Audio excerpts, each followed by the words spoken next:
La riposte c'est vous. Suivez la chaîne, activez la cloche, donnez au poste.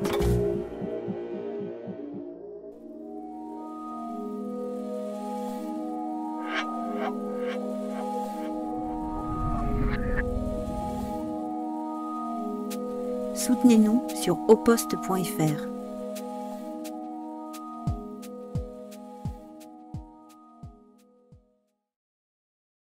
Bonsoir à tous, et donc pour ce troisième numéro de la Boîte Noire, j'ai le plaisir de recevoir François Bazin, journaliste politique, ancien rédacteur en chef politique du service politique du Nouvel Observateur pendant de nombreuses années. Et donc il s'est plongé, maintenant qu'il a un peu plus de temps, il s'est plongé dans les vies secrètes d'un révolutionnaire, Pierre Lambert, le leader lambertiste, on va dire. Le Parrain rouge, ça s'appelle, ton livre. Première question très simple au départ, c'est qu'est-ce qui, aujourd'hui, t'a donné l'envie de te plonger dans cette tranche de vie conséquente, hein, c'est 400 pages, et tu as été voir les archives nationales, je crois, tu as rencontré beaucoup de gens. D'ailleurs, combien de personnes, peut-être, tu as rencontré pour ce travail ? Pour une trentaine, je pense. Il faudra compter, oui, une trentaine. Oui.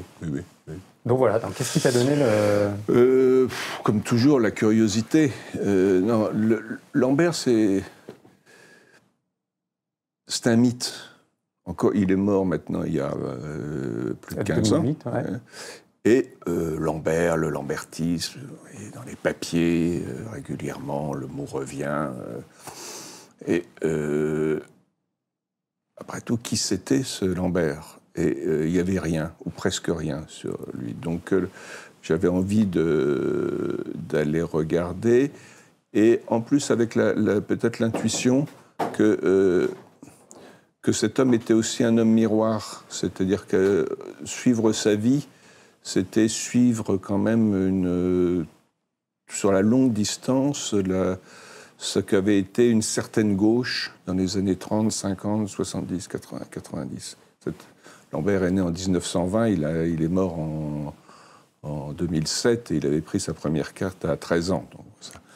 Donc Lambert est un homme miroir. C'est vrai qu'à la lecture de ton livre, on traverse également l'histoire de la gauche. Voilà. J'avais déjà fait ça dans une bio précédente avec quelqu'un qui s'appelait Jacques Pilan. Ouais. Qui était le conseiller en communication de François Mitterrand, qui était la même chose, c'était un mythe. Personne ne savait rien sur lui. Comme Lambert, il avait pris soin d'effacer le plus possible les traces. Il n'aimait pas qu'on aille chercher dans sa vie. Et comme Lambert, c'était un homme miroir, c'est-à-dire qu'il renvoyait... Suivre Pilan, c'était suivre les années Mitterrand aussi. Ça éclairait toute la période. Et Lambert, outre sa personnalité, son action, son mode de pensée, qui était quand même très particulier, a aussi cet avantage que, quand on le suit, eh bien, on est dans les années 30, c'est le Front populaire, c'est la montée du fascisme, c'est la Seconde Guerre mondiale, c'est la décolonisation, c'est le début de la Ve République, le gaullisme, 68. Il est jamais au centre, Lambert, mais il est toujours là. Et donc, c'est entre sa vie et ce qu'a été l'histoire de la gauche, il y a toujours un écho. Et moi, je pensais que c'était intéressant, et en cherchant, je trouvais qu'en effet, c'était intéressant. Enfin, moi, ça m'a intéressé. Oui, tu utilises son parcours et sa personne aussi pour éclairer les débats et les évolutions de la gauche. Cet homme est un militant de longue durée à temps plein. Donc,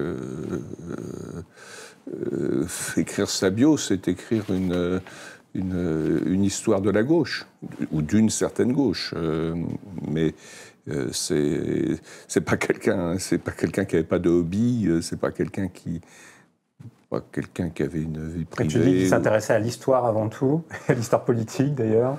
Oui, c'était un militant qui formait, qui lisait de la politique, c'était ni un ignare ni un imbécile. Hein. Alors tu me dis, c'était d'abord un militant qui a milité avant tout toute sa vie. Oui. Il y a même une anecdote. Bon, là, on est vraiment dans la petite anecdote, mais enfin, comme c'est une biographie. Oui. Bah, parfois ça a parles, du sens. Oui. Et voilà. Et donc tu dis qu'un mariage, enfin son propre mariage, il a été en retard à son propre mariage parce qu'il avait des activités militantes où il avait une grève. Oui, fait qu'il arrivait et qu'il avait son second mariage, c'est ouais, en fin 47. À la fin il y a les grandes grèves insurrectionnelles. PC, CGT mais où Lambert était aussi très engagé. C'est le moment où il va y avoir la scission de Force ouvrière. Donc oui, il avait oublié le mariage. C'était, je crois qu'il régularisait surtout. Alors c'est juste une anecdote, mais Jean-Luc Mélenchon a lui aussi oublié son mariage. Il me l'avait raconté dans un livre d'entretien. Donc ils ont un autre point commun, c'est que ni l'un ni l'autre n'ont leur permis de conduire. Ça je savais pas ça. Mais effectivement. Et Lambert l'avait. Donc on en a l'anecdote, avait pris des cours, mais la première fois qu'il avait passé, je crois, son permis, ou la première leçon, il avait pris la place de la Bastille dans un contresens.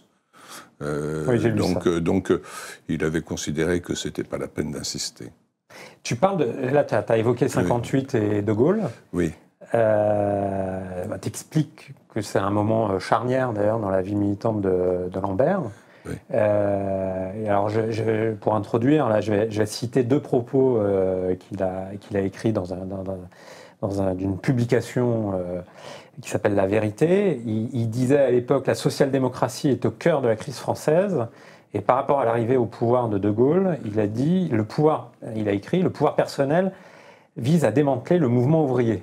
Oui. Alors, on en parlait juste avant l'émission, mais est-ce que tu peux justement éclairer peut-être, on va dire, quelque chose qui transparaît beaucoup dans ton livre, c'est-à-dire le rapport de Lambert au syndicalisme et à la priorité qu'il donne dans son militantisme politique au syndicalisme, et plus particulièrement le choix qu'il fait, notamment après 58, en 59 exactement, pour Force ouvrière, après avoir tenté de multiples reprises, on va dire, un entrisme, même si ce n'est pas le bon terme, mais du côté de la CGT.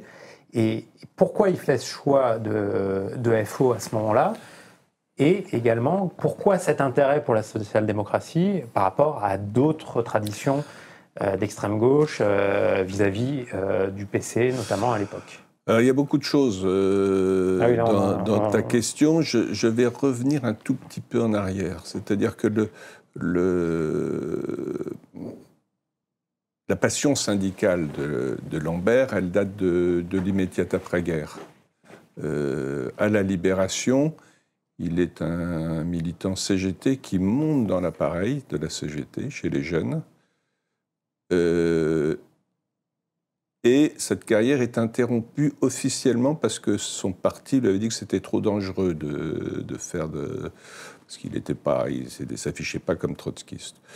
Lui a dit parfois qu'il en avait même parlé à Frachon, qui était alors le secrétaire général de la CGT, qui était de Montreuil comme Lambert, qui connaissait bien et qui lui avait dit je suis trotskiste, je ne peux pas monter. Et donc ça s'était arrêté là. Mais il avait toujours continué à militer à la CGT. Il en avait été exclu au début des années 50 parce qu'il avait monté des opérations en Yougoslavie à un moment de la rupture entre Tito et les soviétiques. Donc il avait été exclu. Son exclusion avait été organisée par Krasuki d'ailleurs, qui était, si mes souvenirs sont bons, secrétaire général de l'Union départementale de la CGT de la Seine, ou quelque chose comme ça. Krasuki et Lambert se détestaient.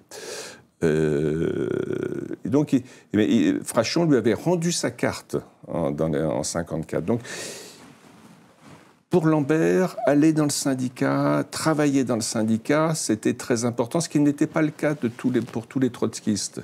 Lambert considéré que le syndicat, c'était la cellule de base. C'est là, le syndicat, c'est la cellule de base de la classe ouvrière. C'est là où la classe se rassemble. C'est là où la classe prend conscience qu'elle est une classe autonome. Et donc c'est un endroit où tout le monde, où la classe se retrouve dans sa diversité. Il est donc pour un syndicat unitaire et pluraliste. Unitaire, donc il va à la CGT parce qu'il pense que c'est là où l'unité doit se faire, malgré la scission de FO qu'il avait condamnée. Mais pluraliste, et c'est là le problème, c'est que ce n'était pas la tradition de la CGT à cette époque-là. Donc, il est dans cet état d'esprit, Lambert. En 58, les choses se passent de la façon suivante. Pour lui, 58, il l'écrit, je crois, c'est le juin 40 de la classe ouvrière. C'est le titre de ta... C'est le chapitre titre de ton chapitre. Ce que je ne sais plus si c'est lui qui l'écrit ou si c'est un autre, mais c'est au moins un article de La Vérité. La Vérité étant le mensuel, enfin c'est une publication irrégulière, c'est l'organe du parti de Lambert à l'époque qui s'appelait le PCI. Et donc il pense que la classe ouvrière va être attaquée par De Gaulle sur ses fondamentaux. Et que les partis politiques de gauche ont trahi, ne sont pas à la hauteur, ils ont... Guy Mollet a soutenu De Gaulle, le PC a été un mou du genou, enfin bon, pour lui, c'était... Donc il fallait sauver le syndicat. Et son immense crainte, c'était que De Gaulle poursuive son projet d'association Capital-Travail et que Force ouvrière rentre dans cette opération. Et il mène la bagarre au sein de FO par ses camarades qui sont déjà dans l'organisation, et pour que FO prenne position contre l'association Capital-Travail. Ce que fait le secrétaire général de FO à l'époque, Bottereau, il s'appelait Bottereau, au congrès de 59. Et c'est ce qui incite Lambert, qui déjà penchait vers Force ouvrière, à aller ou à adhérer à Force ouvrière, qui a un avantage pour lui, c'est que c'est sans doute pas un syndicat unitaire, enfin c'est pas le projet de Force ouvrière, mais c'est un syndicat pluraliste, c'est-à-dire qu'il a sa place. Et dès cette époque-là, avec son ami qui était anarcho-syndicaliste, ou même anarcho tout court, qui s'appelait Alexandre Hébert, qui était le patron de la fédération FO de Loire-Atlantique, de Loire-Inférieure, comme on disait à l'époque. Avec lui, il monte un courant dans FO qui passe quasiment un contrat avec la direction de Force ouvrière. Il est très vite l'opposition officielle. Oui, c'est ce que tu racontes, il y a une sorte de... On leur laisse de la place. Et donc, à partir du moment où Bottereau et puis Bergeron, André Bergeron, qui le succède en 62, rentre dans cette opposition à tout ce qui est association, capital-travail, collaboration dans les instances de concertation, du plan, etc. À partir du moment où FO refuse ça, pour Lambert, c'est le syndicat qu'il faut... Le véhicule qui va pouvoir... Voilà. Ouais. Alors, c'est pas indifférent parce que FO et la SFIO, c'est-à-dire le PS de l'époque... il y a une très grande porosité. Ouais, on en revient à la social-démocratie. Voilà. Bergeron a sa carte de la SFIO. Je pense que Bottereau ne l'avait pas, mais il a sa carte de la SFIO. Le militant moyen de Force ouvrière est souvent un militant socialiste. Et on est dans une époque de recomposition de la gauche où les clubs... ce qui a été le PSU, etc. Tout ça bouge beaucoup. Et là, Lambert, qui a peu de force, il ne faut pas sous-estimer, ils doivent être à peine une cinquantaine, après leurs scissions respectives et leurs épurations respectives. Lambert et son groupe, ce qu'on appelle le groupe Lambert, trouvent des marges.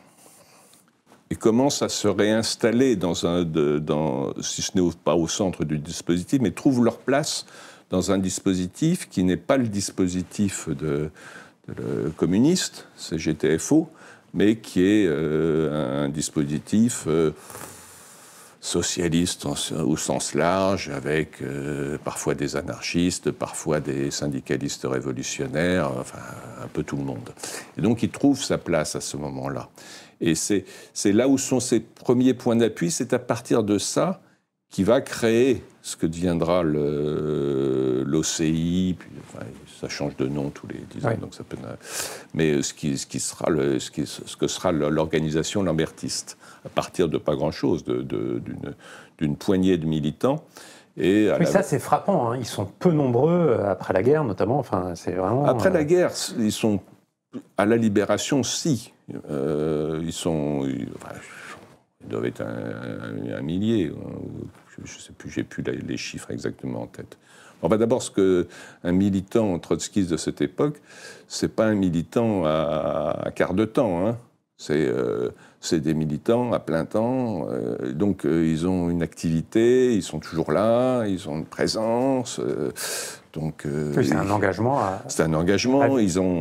Ils ont montré dans la grève célèbre de 1947 à Renault, celle qui va provoquer le départ la rupture du PC, enfin la sortie du gouvernement Ramadier, qui pouvaient jouer un rôle. Ils sont, je ne dis pas qu'ils sont l'étincelle, il ne faut pas exagérer, mais enfin, ils sont là. Et à cette époque-là, ils ont une place dans le dispositif de la gauche. Les trotskistes en général, ils ont un moment des liens très étroits avec les jeunesses socialistes, qui provoquera des exclusions dans les deux sens. Mais, la direction des jeunesses socialistes de la fin des années 40 est quasiment trotskiste. Bon. Donc ils ont une influence et ils sont pas très très nombreux, mais enfin ils sont là. Le problème, c'est les années 50 qu'ils traversent très très difficilement parce que la troisième force s'installe, parce qu'on n'est plus dans la période de tension post-libération, que la guerre froide installe les deux blocs, dans lesquels ils ne trouvent pas leur place, et en plus ils se livrent à leur sport favori qui est la scission, donc, notamment la scission de 52, qui est la grande scission de la 4e internationale. Donc tout ça pour dire que quand ils arrivent, après avoir exclu, scissionné, etc., ils arrivent en 58, ce qui est le PCI est dissous. Ce qu'on avait gardé Lambert, il dit on n'est plus qu'un groupe. C'est le groupe La Vérité, qui deviendra le groupe Lambert, et et dans la terminologie lambertiste, ils deviennent une organisation avant d'être un parti. Le groupe, l'organisation en 65, et le parti en 81. Tu dis souvent, tout le long de ton livre, tu utilises la terminologie paradoxe entre l'organisation politique, qu'il a toujours pensé sous une forme orthodoxe, tu le dis à plusieurs reprises, avec les scissions, les purges, les exclusions, et donc il y a une forme de recroquevillement à chaque fois sur l'organisation. Et de l'autre côté, l'utilisation du syndicalisme, qui est là beaucoup plus horizontale, si je fais cette comparaison-là. Oui. Et oui, en fait, tu décris quelqu'un qui fait aussi pas mal de compromis dans la tactique politique, dans la... Oui, en même temps, c'est très structuré dans sa tête. Hein. C'est pas... il y a de l'opportunisme, de la tactique, etc. Mais enfin, Lambert, il y a la Bible. Pour lui, la Bible, c'est le programme de transition. Le programme de la 4e internationale, écrit par Trotsky en 1938. Dans lequel Trotsky écrit « La crise de l'humanité se résume à la crise de sa direction révolutionnaire ». Il faut monter une direction révolutionnaire. Donc ça, c'est le parti formé, organisé, etc. Et en même temps, l'enjeu pour les trotskistes à cette époque-là, c'est de trouver une place dans la classe ouvrière, dans la classe, comme ils disent. Et donc, comment rentrer, comment retrouver une influence. Et l'endroit où ils peuvent trouver une influence, au moins au départ, ou avoir une présence acceptée sans se faire virer de la SFIO, comme ils l'ont été souvent, parfois acceptés, souvent virés, et pourchassés par le Parti communiste, qu'est-ce qui reste? Il reste les syndicats. Et donc c'est dans l'univers syndical qui est plus poreux, qui est... Faut pas se tromper, les syndicats à cette époque-là, c'est des machines avec une idéologie, une doctrine. C'est pas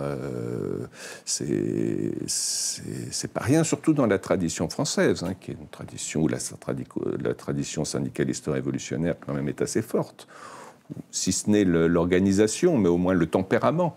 Et donc là, c'est là où il se déploie. Et c'est assez logique. C'est assez logique parce que dans le syndicat, on est en contact avec tout le monde. On est en contact avec les socialistes, peut-être avec certains communistes, avec les anarchistes certains anarchistes avec qui on passe des alliances, comme avec certains syndicalistes révolutionnaires. Tout ça, c'est une famille. L'histoire de ces trotskistes, c'est l'histoire de Lambert, c'est comment on vit et on trouve une influence entre les deux blocs qui se sont installés depuis 1920 en France, le bloc communiste et le bloc socialiste. Et puis au milieu, il y a de tout. Il y a des tribus, des machins, et comment, à partir de ça, on bâtit une organisation, une direction révolutionnaire, comment on retrouve de l'influence, c'est ça tout l'enjeu, c'est là toute la difficulté, et quelque part c'est là tout leur échec, parce qu'ils ont trouvé de temps en temps des points d'appui, ils ont pu monter, organiser, trouver une influence, mais enfin ça n'a jamais été durable. Et la révolution qui est imminente à partir du début des années 70,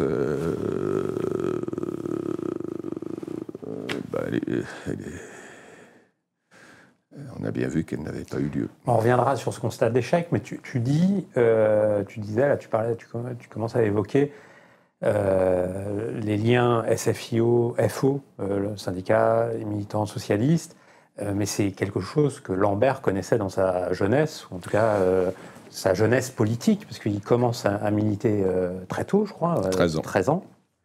Donc on est dans les années 20, dans les années 30. Début des années 30. Voilà. 33. Voilà. 33, c'est au moment de c'est Hitler. Oui.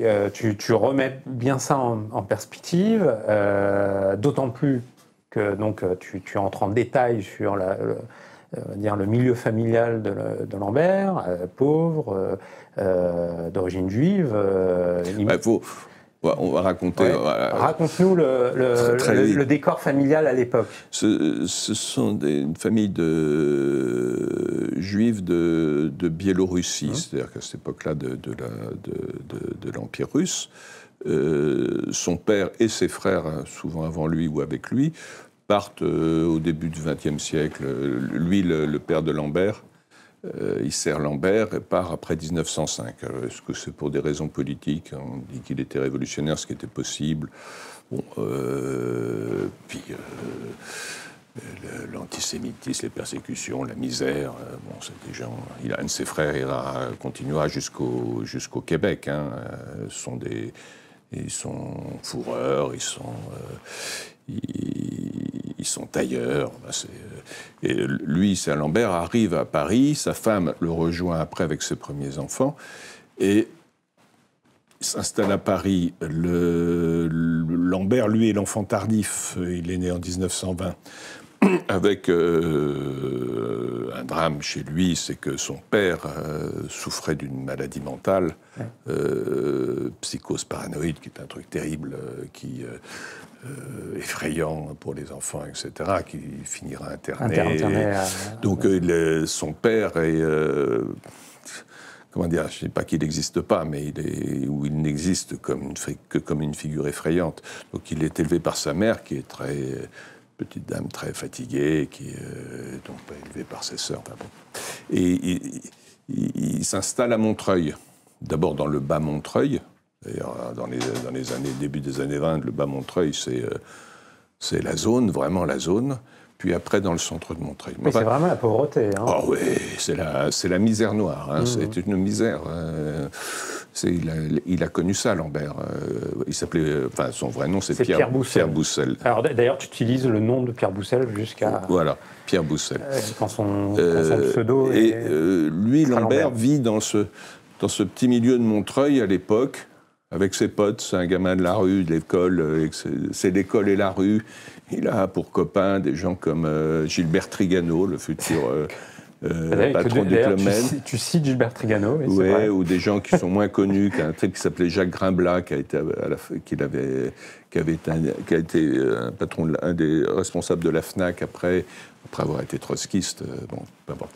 Et c'est des gamins, ils disaient on était de gauche comme jusqu'au trognon, dit Trigano. Ils étaient avec des instituteurs républicains et puis la rue. Et Lambert est un petit chef de bande. Et il y va, hein, quand il va boire, il est de gauche, et il est de gauche comme à Montreuil. Et il est de gauche à Montreuil, c'est le PC. Parce que les socialistes ont eu la mairie. Et donc, il rentre au PC, naturellement. Mais il rentre au moment où le PC tourne. C'est-à-dire qu'il passe de sa phase antimilitariste à sa phase de soutien à la politique de défense nationale. C'est ce qui conduira au Front populaire. Et donc il n'accepte pas, enfin il ne comprend pas, il pose des questions, il se fait virer. Mais son premier réflexe, c'est le PC, parce que le parti, c'est le PC. Et le PC le vire. Et il est récupéré à ce moment-là par des trotskistes qui sont à la SFIO à l'époque, parce que les trotskistes étaient entrés à la SFIO, d'ailleurs, drapeau déployé, disait-il. En tant que tel, Blum les accepte, et les vire après, mais les accepte dans un premier temps. Donc, il grandit dans un milieu trotskiste socialiste. C'est là où il baigne, c'est là où il fait son apprentissage. Et il le fait dans le sillage d'un homme, d'un courant, d'un homme dont le nom a été un peu oublié aujourd'hui dans l'histoire de la gauche, qui s'appelait Marceau Pivert. Voilà. Je crois que c'est Philoche qui a écrit une bio de Pivert, qui est pas d'ailleurs. Oui, tu en parles beaucoup, Pivert. Oui, c'est très très important. C'est-à-dire que c'est le courant de gauche de la SFIO. C'est le courant révolutionnaire. La gauche révolutionnaire. C'est le courant de la gauche révolutionnaire. Donc, Lambert, enfin Boussel, qui deviendra Lambert après, grandit dans ce milieu-là, grandit dans un milieu socialiste de gauche. C'est là où il... Et d'ailleurs, avec Pivert, dans un milieu socialiste et très maçon, à la fois très socialiste des origines, très révolutionnaire, mais très traditionnel. Enfin, et donc, c'est là où il fait son apprentissage. Donc, la fréquentation par Lambert, ou la connaissance du milieu socialiste, il l'a toujours eu, c'est là où il a grandi. Donc, retrouver après, dans les années 50 et 60, ou des contacts, tout ça, il les connaît par cœur. Il sait très bien, il en connaît personnellement, et puis ils sont syndicalistes, et puis c'est pas... Tout ça forme une famille éclatée. Ouais. Mais Lambert n'est pas considéré à l'époque, et les trotskistes, par les socialistes comme un élément totalement étranger, qu'il faut combattre, etc. Non, c'est des vagues cousins qui sont très spéciaux, mais enfin bon, sont des militants. Non, mais c'est des militants, on les côtoie, ils sont un peu souvent casse-pieds, ils ont des méthodes qui sont... Oui, d'ailleurs, tu rappelles qu'ils étaient utilisés aussi en service d'ordre de la SFIO, parfois. Oui, bien sûr. Donc, tout ça dans un contexte, là, pour le coup, sur les années 30, tu le dis bien, un contexte quand même de tension avec l'extrême droite. Oui. C'est février 34. Oui. Les faisceaux d'extrême droite. L'extrême droite, les Croix de Feu. Il y avait une organisation qui était, je ne vais pas dire paramilitaire, mais qui était une organisation, un service d'ordre quand même très musclé autour de la SFIO notamment, et de Marceau Pivert, qui s'appelait TTPS. toujours prêts pour servir. Voilà. Ils avaient les chemises, machin, etc. Donc c'est quand même un rapport à la et politique. Lambert est là-dedans. Ouais. Hein, et puis ils vont à la castagne. C'est ça. Et quand il est d'ailleurs, quand il est arrêté en 40, on y reviendra peut-être. On va revenir dessus. Dans ses affaires, la police trouve il est armé. Il a un pistolet, des armes, une arme et des munitions. À mon avis, c'est la preuve qu'il appartenait au TTPS. C'est là où il croise des gens dont on ne se souvient plus, mais qui ont eu un rôle important à l'époque dans le milieu trotskiste, qui étaient les frères Molinier, qui étaient des drôles de pistolets, mais très très influents. Qui était précisément à la direction des TPS. Donc il baigne dans ce milieu-là aussi. Oui, donc à l'époque, il a un rapport à la violence, et tout ce milieu-là politique a un rapport à la violence qui est celui des années 30. C'est l'époque qui est violente.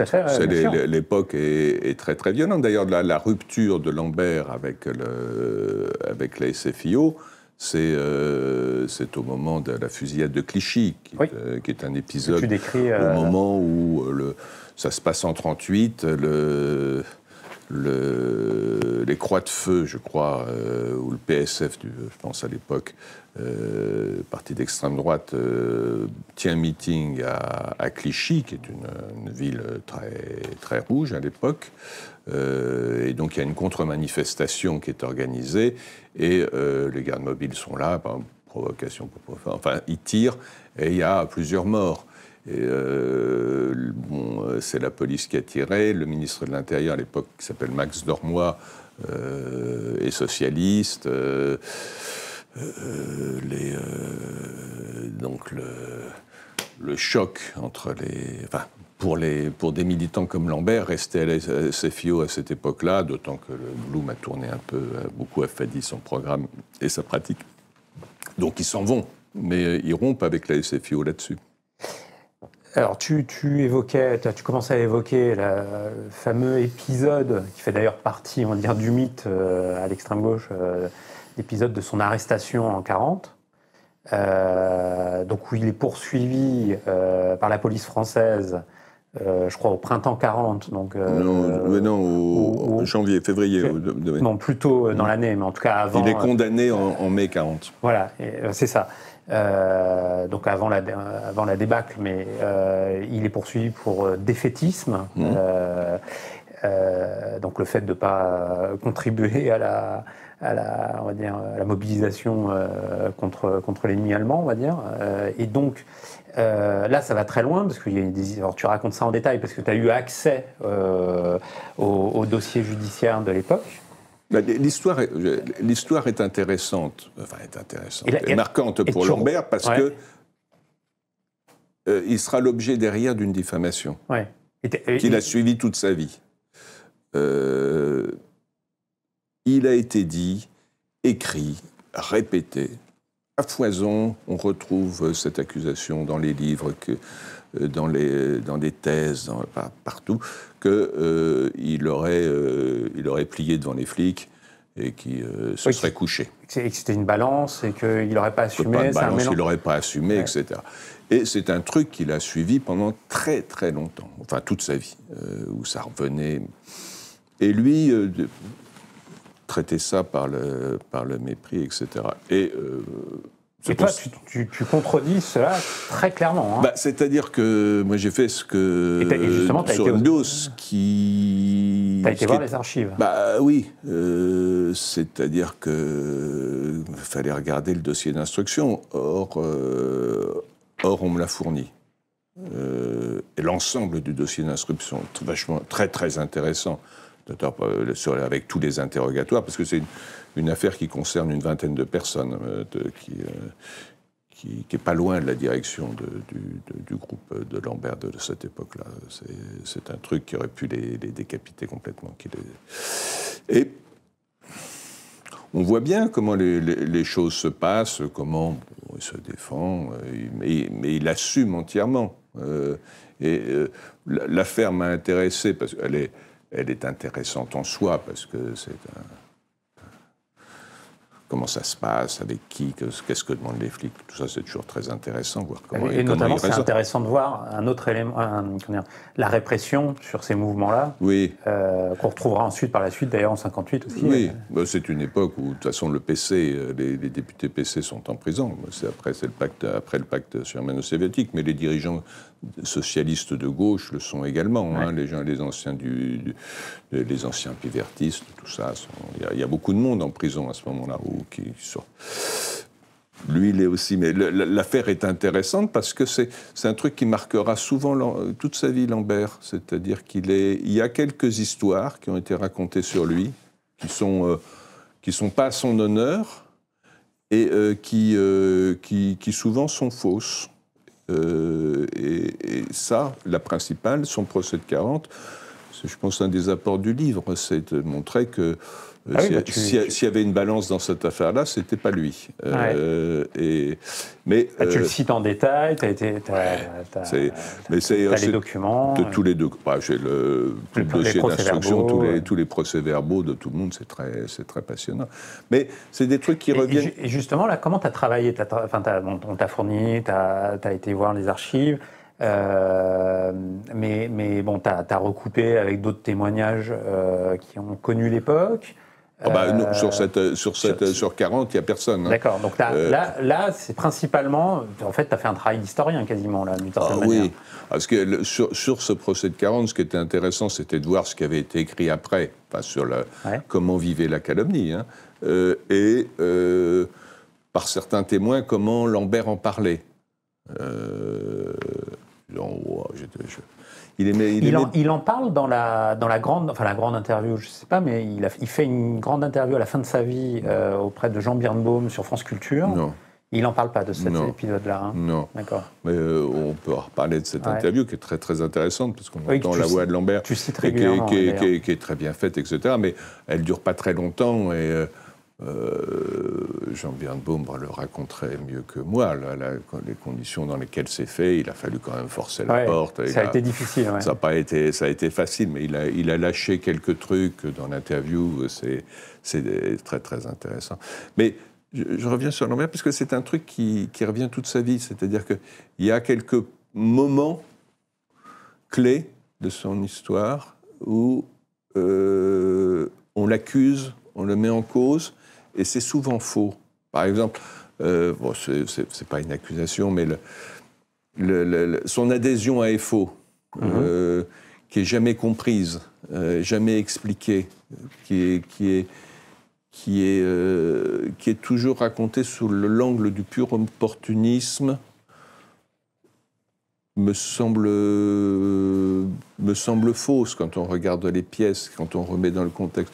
Il y a un autre épisode qui a beaucoup marqué la génération post-68, qui est très mineur, mais qui a marqué presque au fer rouge toute sa génération, c'est l'histoire de la manifestation du 10 mai 68, j'allais t'en parler. Qui est le sommet de la mobilisation dans 68 dans le quartier latin et dans lequel les lambertistes groupés etc. viennent et disent c'est de la folie, vous allez vous faire massacrer. Leur leader dit les étudiants doivent arrêter de faire du jardinage parce qu'ils ils s'en vont. Tu expliques que Lambert d'ailleurs n'est pas présent en France à ce moment-là. Et ils s'en vont. Je dis ça pour Lambert parce que ce qui est raconté partout, y compris d'ailleurs par d'anciens lambertistes, c'est qu'il était loin, qu'il était avec sa maîtresse au Portugal. Voilà. Bon. Il suffit quand même de regarder un tout petit peu les archives pour s'apercevoir. Je passe sur la maîtresse, ça c'est possible. Mais parce qu'il en avait beaucoup. Ah oui, d'ailleurs, il en avait beaucoup. Tu le dis d'ailleurs, ça, tu le dis. Qui n'a jamais péché. Ouais. Mais c'est très simple, il était à un congrès de force ouvrière de la Fédération des employés et cadres qui a lieu à Toulouse à cette date-là. Ouais. Il y est avec Bergeron. Il y prend la parole. Les enjeux d'organisation sont extrêmement forts parce qu'il y a des bagarres internes à cette époque-là. Donc il est pas au Portugal, il est simplement à Toulouse parce que simplement à cette époque-là, il pense que la question du syndicat de FO est bien plus importante que ce qui se passe au quartier latin. Ça, il ne voit pas. Oui, mais là, il voit... Mais rajouter la honte, la traîtrise, stupre, la désertion sur le front de la Révolution de Lambert. Mais c'est des choses qui sont racontées. il est quand même à contre-temps du mouvement. Ah, mais il est à contre-temps politiquement, mais totalement. Mais lui qui attend la Révolution, ça aurait pu être un moment, mais... Non, c'est après qu'il dira que la Révolution arrive. Non, il n'est pas encore dans cette phase-là. Mais bon, c'est pas la peine de le noircir. Il est à contre-temps, il se trompe politiquement. En même temps, ça c'est Lambert. C'est un homme de mauvaise réputation, pour aller vite. Il a une réputation d'un mec pas franc, combinard, un peu tortueux, ce qu'il était un peu. Mais c'est peut-être pas la peine de charger la barque sur des moments où il s'avère que c'est pas le cas, quoi. Ouais. Donc tu fais quand même un développement, d'ailleurs tu le qualifies carrément d'anti-moderne. Oui. Et donc tu fais quand même un développement sur le lambertisme de l'époque et même ensuite qui suivra, c'est que une difficulté par rapport au foisonnement de 68 à appréhender la bascule sociologique. Il est anti-moderne dès les années 60. Ouais. Il est... c'est-à-dire tout ce qui est... dans les années 60... ce qu'on a appelé mouvements sociaux. Mouvements sociaux, les clubs, féminisme. Déjà un peu le féminisme... tout ça, les changements sociologiques, tout ce qui parler de nouvelles classes ouvrières, les problématiques de classe moyenne, tout ça, pour lui, c'est l'horreur absolue. Donc il est sur le programme de transition dont on parlait de l'heure.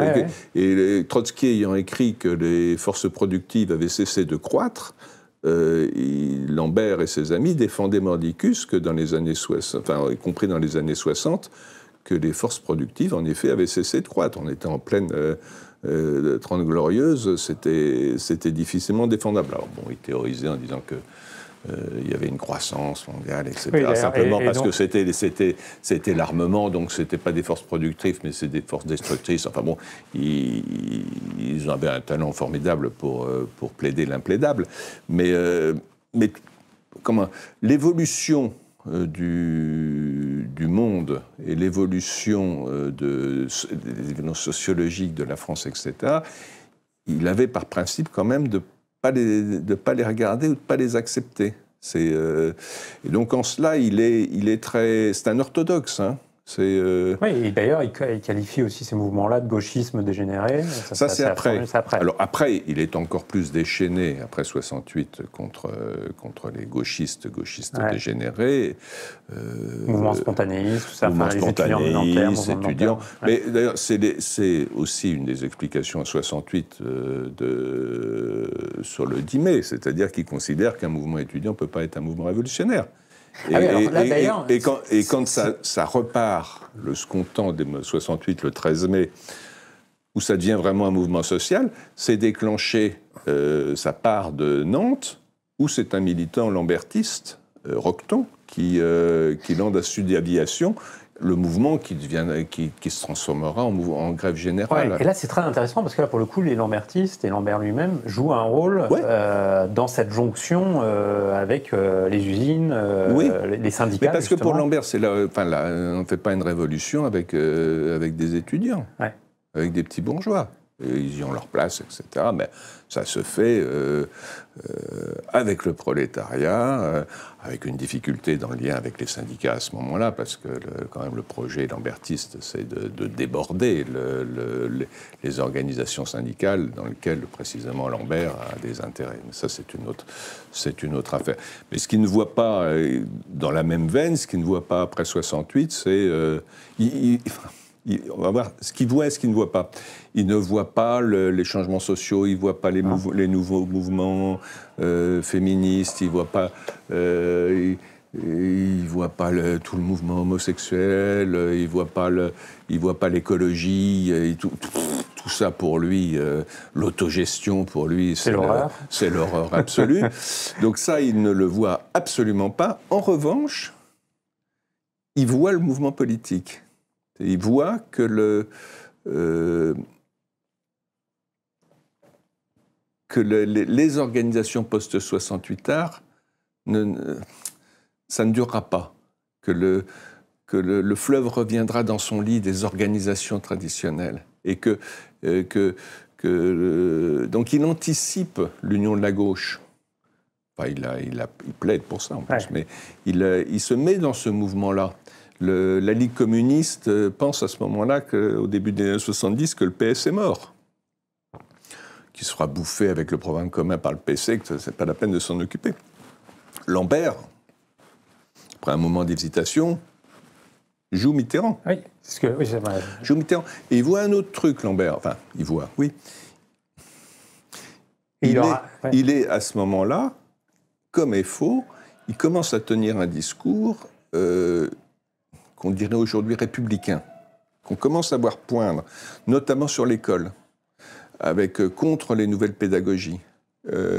Pour l'école de Jules Ferry. Oui, ce que j'allais dire, il est très Troisième République, en fait. Bah, son école à Montreuil, c'était l'école Jules Ferry. Ouais.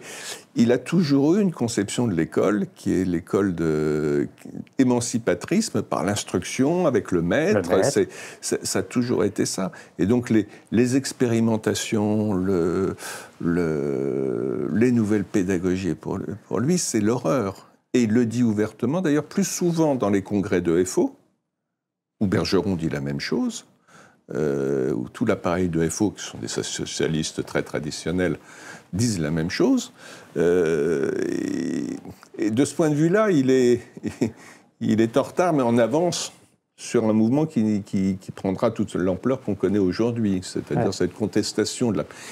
Il y a une contestation globale chez lui de la pensée 68. Ouais. Chez Lambert. Tu le dis, hein. C'est inimaginable pour lui, ça sort à la fois des catégories qu'il a en tête, qui sont celles de l'orthodoxie trotskiste, et en même temps, ça lui semble en décalage complet avec ce qu'il considérait comme les aspirations et les intérêts de la classe ouvrière. Ouais. Et de ce point de vue-là, il est à la fois à contretemps dans un premier temps et anticipateur d'un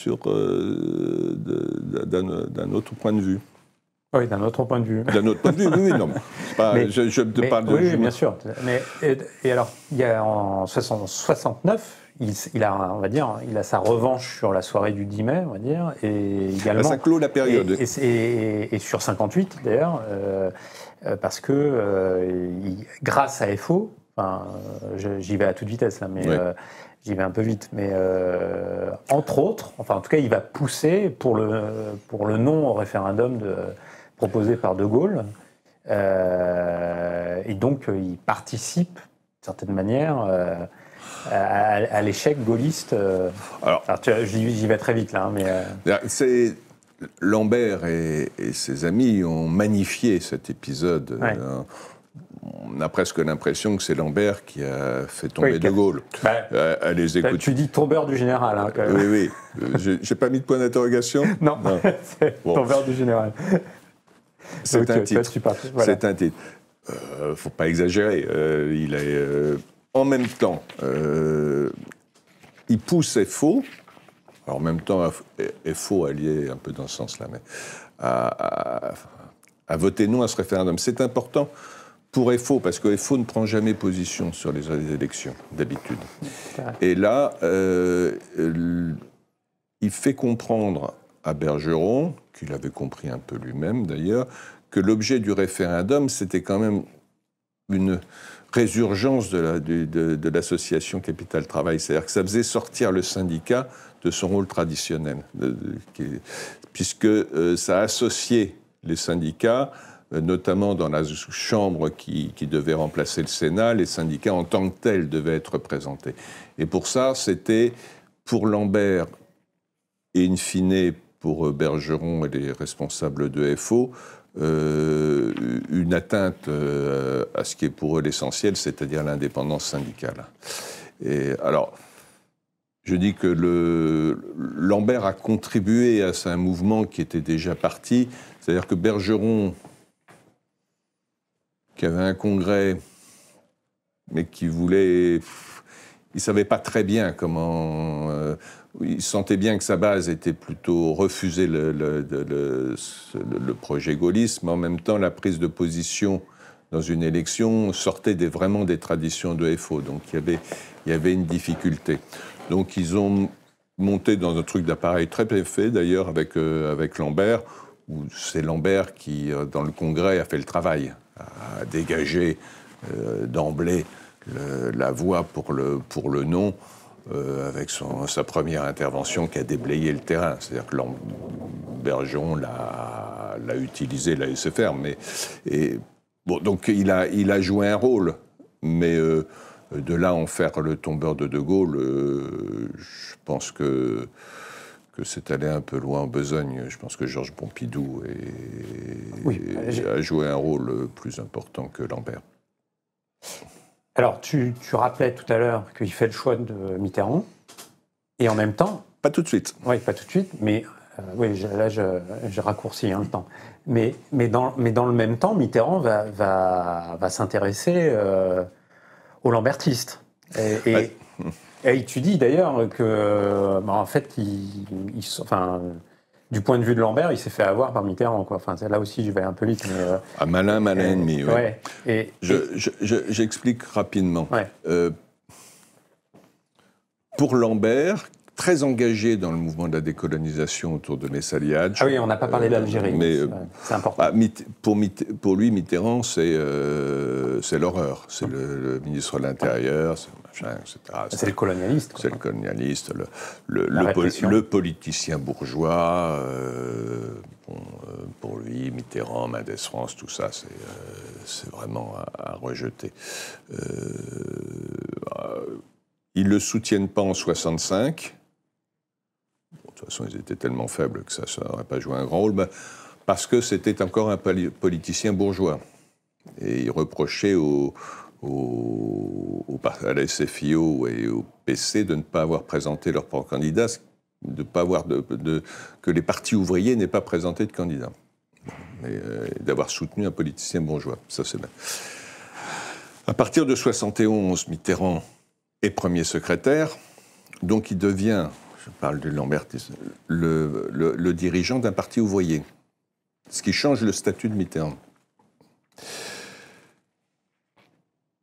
Les liens de Lambert avec la vieille SFIO font qu'au moment d'Épinay, il était plutôt mêlé. S'il avait fallu soutenir quelqu'un, il aurait pu soutenir plutôt Savary Mollet, Guy Mollet. Puis après, il voit bien quand même que le mouvement, notamment d'union de la gauche, etc., crée quelque chose qui l'intéresse. Donc, à ce moment-là, il soutient Mitterrand doucement, de plus en plus nettement, au fur et à mesure que Mitterrand se met sur une ligne de rupture avec le capitalisme, qui se met, ça sera le congrès Metz en 1979 du Parti socialiste. Donc il dit on soutient ce projet-là parce que c'est le projet unitaire, c'est le projet qui peut envoyer le leader d'un parti ouvrier à la présidence de la République et qui peut abattre le bonapartisme, le gaullisme et le bonapartisme. Ça, c'est le projet. Donc, on soutient et puis on commence à faire de l'entrisme. Et puis, comme les choses sont assez poreuses, de toute façon, il n'y a pas que de l'entrisme. Il y a du coup de main. Il y a de l'entraide. Il y a de l'entraide. On prête un militant, on prête un responsable, les services d'ordre. On retrouve les services d'ordre. Oui, un peu, pas que ça, mais c'est l'histoire de Jospin, pour aller vite. Mais avec Mitterrand, tout avait très très mal commencé, parce qu'en 1971, juste avant le congrès d'Épinay, il y a l'anniversaire, le 100e anniversaire de la commune, et il y a un meeting à la Mutualité avec tous les responsables de la gauche au sens large, moins le PC, je crois. Et quand Mitterrand prend la parole, Lambert lance, il est entouré de militants, et lance le Versaillais. Ouais.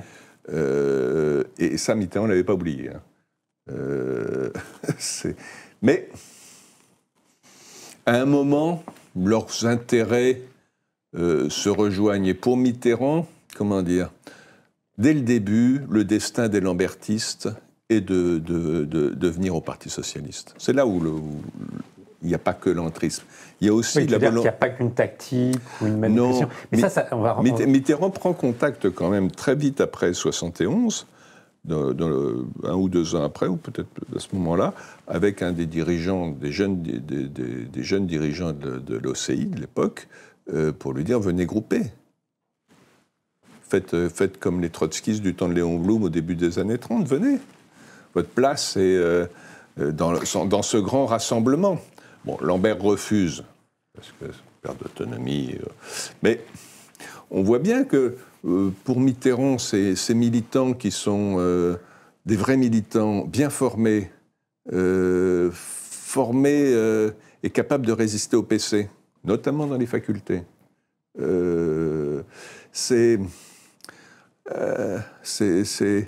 bien utile. Au fond, Mitterrand raisonne comme Bergeron. Il faut ce que disait Bergeron, il dit mais l'avantage des militants trotskistes, de ceux de Lambert, c'est que le soir à 20h, les miens, ils sont devant la télé avec leurs pantoufles. Ceux de Lambert, ils collent et ils militent encore. C'est efficace. Hein.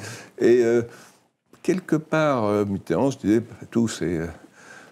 on va les contrôler, on va les disperser, mais leur place est naturelle et est au Parti socialiste. J'ajoute, c'est un détail qui ne concerne pas Lambert, qu'à la même époque, Jean-Pierre Chevènement et les dirigeants du CRS proposent aux dirigeants de la LCR, Krivine, Weber, Ben Saïd à l'époque, de venir les rejoindre. C'est-à-dire que cette idée, chez les dirigeants socialistes, que le destin naturel des anciens militants d'extrême gauche, notamment trotskistes, était au sein du nouveau Parti socialiste est largement partagé. Ça ne se fera pas, ou ça se fera dans des conditions d'entrisme clandestin ou d'entrisme négocié, de près. Là aussi, on revient à Jospin, quoi.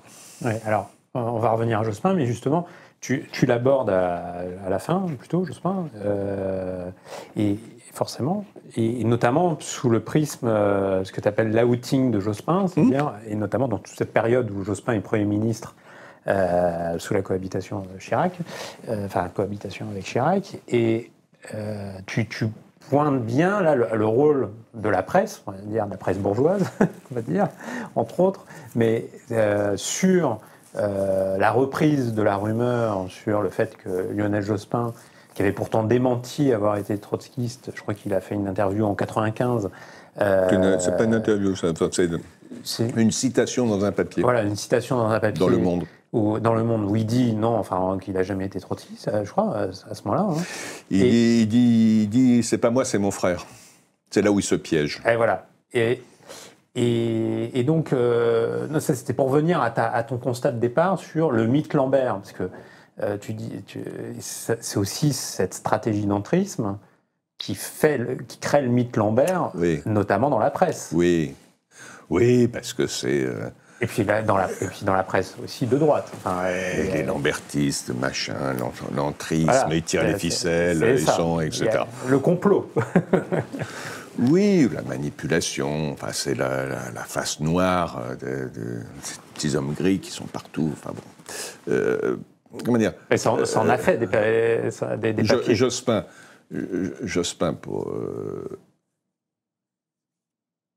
il rencontre des lambertistes au début des années 60, quand il est encore étudiant. Et commence à les voir. Puis, il est énarque très vite. Et un énarque chez Lambert, on n'en avait jamais vu. Hein. Ce n'est pas le genre de personne qu'on envoie sur les marchés vendre information ouvrière. Donc très vite, savoir qu'est-ce qu'on en fait. Et l'idée, quand même, c'est de l'infiltrer. assez vite. Donc il l'envoie au Parti socialiste. Ce qui n'était pas prévu, à mon avis, ce que Lambert n'avait pas prévu, c'est que ça marcherait aussi bien. Et que Mitterrand allait le promouvoir. C'est-à-dire que dès 1973, je pense que Lambert doit mener, Jospin doit rentrer très peu de temps, mais en 60, chez les Lambertistes, il est depuis la fin le milieu des années 60, il rentre au PS, je pense en 72 ou quelque chose comme ça. Mais en 73, il rentre au comité directeur, au bureau exécutif, au secrétariat national, en une fois, au congrès de Grenoble. Puis il monte, et puis en 81, Mitterrand lui donne la direction du parti. Et ça, c'était pas prévu par Lambert, que ça irait aussi haut. Ce qui pose quand même un problème chez eux, parce que... C'est ce que tu racontes, d'ailleurs. Ouais, l'entrisme, c'est pas fait pour ça. C'est pas... il y a manifestement un débat, mais de toute façon, ils n'allaient pas refuser à Jospin d'être premier secrétaire. Donc, Jospin est lambertiste et socialiste. Je crois qu'il prend grandement ses distances à partir de 83. D'accord. Et tu dis il rompt quand il est ministre, quand il devient ministre. En 88. Là, ça s'arrête. Mais il a été quand même longtemps. Et bon, Lambert qui passe pour un homme brutal, qui peut exclure de façon très, très violente, etc. C'est vrai que quand ces taupes s'en vont, il est curieusement fataliste. C'est la vie. Donc, c'est comme ça. Il a fait ses choix, on les regrette, mais... Et il ne se venge pas, d'ailleurs. Non, il n'y a pas de règlement de compte, avec les taupes, jamais. Et donc, bon, ce qu'il dit, Jospin, quand on le combat pour ce qu'il est devenu. Ce qu'il dira après, on dit, bon, il a été chez nous, oui, peut-être, oui, mais il n'y est plus. Donc aujourd'hui, on le combat. Voilà, c'est aussi simple que ça. Et la difficulté dans toute cette affaire, c'est que Jospin va se piéger lui-même en disant « c'est pas vrai, c'est mon frère ouais. ». C'est-à-dire qu'au lieu de dire... Tu sais pourquoi il a dit ça ? Parce que plus il tardait, plus ça devenait difficile à dire. Il y a quand même une difficulté. Non, mais quand il dit... Quand la citation au Monde, oui. C'est réfléchi de la part de Jospin. Oui. Bon. Donc, c'est une erreur monstrueuse. Mais il l'a fait lui-même, cette erreur ? Oui. Ou ses conseillers... Non, je pense qu'il fait ça tout seul. Il fait ça tout seul. Ah oui. Oui, en pensant tout ça, ça planira, etc. Il ne se rend pas... Ce dont Jospin ne se rend pas compte, c'est qu'à partir du moment où il devient une personnalité politique de premier plan, un futur président, Premier ministre, etc., les enquêteurs vont enquêter. Et en plus, il fait cette déclaration au moment de... Enfin, j'ai plus les dates précises, mais au moment où il déclare la nécessité du droit d'inventaire du mitterrandisme aussi. Oui, c'est la même chose. Donc, et en plus, avec un slogan de campagne qui est « Jospin, c'est clair ». Voilà. Donc, il y a quand même quelque chose de ce côté-là. Il y a quelque chose, une part de schizophrénie ou de complexité dans le caractère de Jospin, oui, ça je le reconnais, mais, sauf qu'il le fait. Il aurait pu dire très facilement « Ouais, j'ai été trotskiste dans ma jeunesse. Ouais. » Ce qu'a fait Mélenchon, d'ailleurs. C'est bon, voilà. Et ce qu'il dira par la suite, c'est un engagement de jeunesse, machin... mais ils m'ont appris des choses, mais enfin bon, après j'ai évolué, etc. Tout ça passait crème, parce qu'il y a quand même beaucoup de dirigeants politiques, notamment à gauche, qui sont passés par les organisations d'extrême gauche. Bon, après ils ont évolué, C'était pas un drame. En disant c'est pas moi, c'est pas vrai, toute trace, tout témoignage sur sa participation à la vie de l'OCI, même si c'est avant qu'il soit un vrai dirigeant socialiste, ça montre qu'il y a mensonge. Donc il y a une difficulté à ce moment-là dans laquelle Jospin s'en fait. Et puis alors pour le coup, là, il y a une bonne partie de la presse qui... La presse va y aller progressivement. Et Lambert est ambivalent par rapport à... Lambert a une position très saine dans ces cas-là, ce qu'il dira « je ne suis pas une balance ouais. ». Donc, au paroxysme de l'outing, où Jospin se fait attaquer à l'Assemblée nationale, répond, va chez El Kabbach le lendemain, etc. Le Monde, titre du Monde. Tout à fait, mais, et de longue date. Mais à ce moment-là, ce qui est extraordinaire, moi, ce qui m'a beaucoup intéressé, c'est que Lambert et Jospin, qui sur cette période-là ne se parlent pas, donc, se comprennent. Et donc adaptent chacun leur discours à ce qui est acceptable pour l'autre. Et pour Lambert, ce qui est essentiel, c'est que Jospin ne crache pas dans la soupe. Le fait qu'ils disent c'est j'ai un militantisme, ils m'ont appris, etc. Ça va. Il n'en dit pas plus, mais ça va. Et de l'autre côté, Lambert dit je ne suis pas une balance, il a été chez nous. Mais ils se mettent d'accord pour ne pas dire l'essentiel, c'est-à-dire les dates. Parce que Jospin ait été trotskiste et socialiste en même temps, au début des années 70, quand il était jeune, etc., ça ne pose pas de problème. Pas quelque part, c'est assez banal, il y en a plein qui ont été comme ça. Et qu'il ait été premier secrétaire du Parti socialiste, tout en étant encarté chez Lambert, c'est quand même plus difficile à accepter et plus difficile à expliquer. Et c'est ça que Jospin ne sait pas faire. Et en donnant pas de date, bon, après, chacun vit sa vie. Mais sur cette période de 2002, de 2001, où le passé de Jospin revient, je trouve très intéressant, moi ça m'a beaucoup intéressé de regarder comment agissait Lambert. C'est pas lui qui balance, il ne donne aucune information. Il confirme, il laisse les zones de flou là où elles doivent être. Et de ce point de vue-là, avec Jospin, ils se comprennent très très très bien. Et il n'y aura jamais de règlement de compte entre eux. Et quand Lambert décédera, son enterrement, où il y avait Mélenchon était là, etc. Et à cette époque-là, quelqu'un avait demandé à Jospin, un de ses amis, lui avait demandé pourquoi tu n'es pas allé aux obsèques de Lambert, où tu peut-être poser la question un peu différemment, enfin, y as-tu songé, etc. Et Jospin avait répondu j'aurais bien aimé y aller, mais je ne pouvais pas à cause de la presse et des copains de Lambert.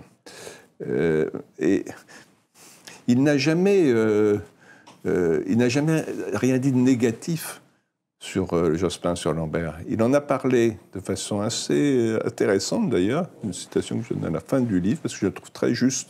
Dans un livre d'entretien qu'il a fait après la mort de Lambert avec Favier et Rothman, je crois, dans lequel il y a quelques pages sur Lambert, où il y a un portrait de lui qui est très nuancé et qui n'est pas du tout, qui n'a rien d'agressif. Hein. Il dit que c'est un homme complexe, un vrai militant. Enfin, on peut le citer. C'est tout à la fin. C'est là, non ? Je pense que c'est un très très beau portrait. Enfin, voilà, il dit « Il était, Lambert, à la fois un homme de principe et un manœuvrier, un dogmatique et un tacticien. Il était entièrement dévoué à l'idéal révolutionnaire auquel il a consacré son existence, et cet idéal même autorisait ses accommodements, notamment dans le monde syndical. En dehors de nos échanges sur la vie politique française, nous discutions souvent de l'avenir de l'URSS, et donc du sens historique de la révolution de 17. Il pensait qu'une révolution politique surviendrait un jour à Moscou, instaurant une démocratie, mais préservant le mode de production socialiste, entre guillemets, et ce qu'il appelait les conquêtes d'octobre. J'en doutais. Après 1989, j'ai assisté à la chute de l'URSS et au triomphe là-bas d'un capitalisme mafieux. Je me suis dit qu'il n'avait pas eu raison, mais nous n'avions plus alors l'occasion d'en parler. Et globalement, c'est un portrait très juste de Lambert et qui n'a rien de n'a rien d'agressif ou n'a rien d'un règlement de compte. Je pense que ça donne bien la tonalité de ce qu'avait été, après leur rupture, les tonalités des relations de Lambert et de Jospin. Ouais, tu reviens sur l'entrisme, tu reviens sur plusieurs chapitres également sur, là je reviens dans le passé, mais sur Marc Blondel, et donc le leader de FO dans les années 80-90.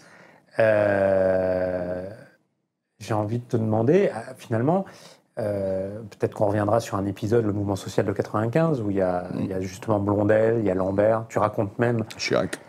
Et oui, tu racontes même, alors ça quand même, l'épisode, alors ça a déjà été un peu révélé dans la presse à l'époque, mais d'ailleurs tu mets des bémols, mais l'épisode d'un déjeuner qu'il y aurait eu à l'Élysée... Ah, tu n'en mets pas de bémol? Ah, donc d'accord. Donc, non, je ne mets pas de bémol. Tu mets pas de bémol. Je rajoute quelques détails. Voilà. Mais autrement, donc, elle avait été... Donc tu racontes le déjeuner à l'Élysée entre le conseiller social de... Enfin, entre, je ne sais pas si c'était le conseil spécial, enfin... C'est Ulrich. Maurice Ulrich. C'était oui, conseiller spécial. Voilà. Oui. Conseiller spécial Maurice Ulrich, donc dont la propre fille était lambertiste. Oui. Ça, c'est cocasse. Et qui invite Lambert, et puis après je ne sais plus qui à ce déjeuner. Alexandre Hébert. Et voilà, Alexandre Hébert. Et un troisième qui s'appelle Dan Muto, voilà. qui est à l'époque un des cadres de l'OCID. Et donc pourquoi Maurice Ulrich, donc on est en 95, propose ce déjeuner à ces trois-là, à ces trois lambertistes à l'Élysée? C'est qu'on est juste après la victoire de Chirac en 95. Et les Chirac qui avaient fait campagne sur la fracture sociale et la France des oubliés déjà, enfin toute cette rhétorique-là, finalement, quand il récupère le pouvoir, il donne les clés de Matignon à Alain Juppé, et très vite Juppé dit qu'il va falloir... Enfin, c'est tout le mouvement social de 95, mais agir sur les retraites. Revenons dans l'ordre. Sur la campagne de 95, bon, d'abord, soutenir Jospin, ou même en sous-main, c'était quand même beaucoup leur demander.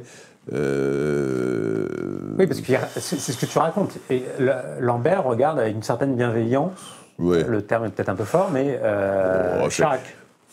Et il y avait des liens précédents. Il y a quelques... Oui, il connaissait Chirac via FO. Via FO. Via FO. Il y a eu, je crois, un déjeuner monté par Bergeron avant. Mais, comment dire, il ne s'investit pas dans la campagne de 95, Lambert, personnellement.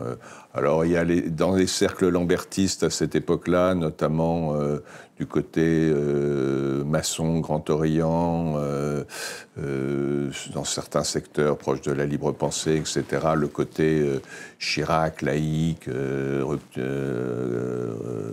fracture sociale, tout ça, manger des pommes, ça les faisait rigoler. Bon, ça n'a pas été quand même très très loin. Donc la difficulté après, c'est que ce qui est venu, le premier dossier qui est venu, c'est la Sécu, c'est la sécurité sociale. Et ça, pour Lambert, la sécurité sociale, toucher à la Sécu, c'est comme toucher à la Sainte Vierge quand on est catho. C'est pas possible. Lambert a fait toute sa carrière à la Sécu. C'est le boulot qu'il a trouvé à la Libération.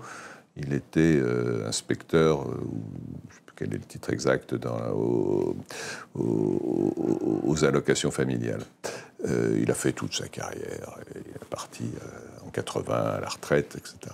Mais enfin, la Sécu, c'était le trésor de la classe ouvrière qu'il fallait défendre à tout prix.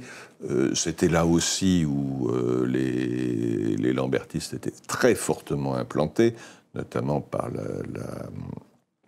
dans leur organisation. Enfin, c'était par la chambre syndicale de la sécurité sociale à Paris, qui était une forteresse où Lambert avait beaucoup d'intérêt. Bon, divers et variés. Et à partir du moment où le projet de Juppé, à un moment, ils se sont rendus compte qu'il y avait un aspect qui remettait en cause les fondamentaux de la Sécu, à leurs yeux, c'était pas acceptable. C'était pas acceptable ni pour Lambert, ni pour Blondel, Marc Blondel, qui était secrétaire général de FO à l'époque, qui tenait d'autant plus qu'il avait obtenu pendant la campagne des assurances Chirac qu'on n'y toucherait pas. Donc il y a à cette époque-là un moment d'étonnement, de flottement. Qu'est-ce qu'on fait, comment on mobilise. Blondel comptant quand même beaucoup sur ses relations personnelles avec Chirac pour limiter les dégâts. Et Lambert, en effet, se laissant un peu prendre à son jeu, puisqu'il se rend à déjeuner avec Ulrich, avec Alexandre Hébert et un autre militant. Et là ils se font endormir. Ils se font pas plus qu'endormir, ils se font largement enfumer. Voilà. Parce que les autres les assurent qu'il n'y aura rien. Enfin... Je ne sais pas exactement ce qu'ils se disent. Voilà. Mais enfin, ils en sortent en disant la sécu est sauvée. Ouais. À la même époque, Blondel sort du bureau de Chirac et dit la sécurité est sauvée. Et à la sortie du déjeuner... Et 15 jours après, le plan Juppé tombe. Et entre-temps, l'Élysée fait fuiter la rencontre à l'Élysée, hein, d'ailleurs. C'est-à-dire que la fuite est dans le point. Dans le point. Donc on peut se demander d'où ça vient, mais pas particulièrement des... C'est sous la plume, je crois, de Catherine Pégard. En plus. Je pense que Catherine Pégard connaissait beaucoup mieux l'Élysée de Chirac que le 87 rue du Faubourg Saint-Denis, qui était le siège des Lambertistes. Donc la fuite est signée. Elle se retrouve aussi dans le Canard, juste après.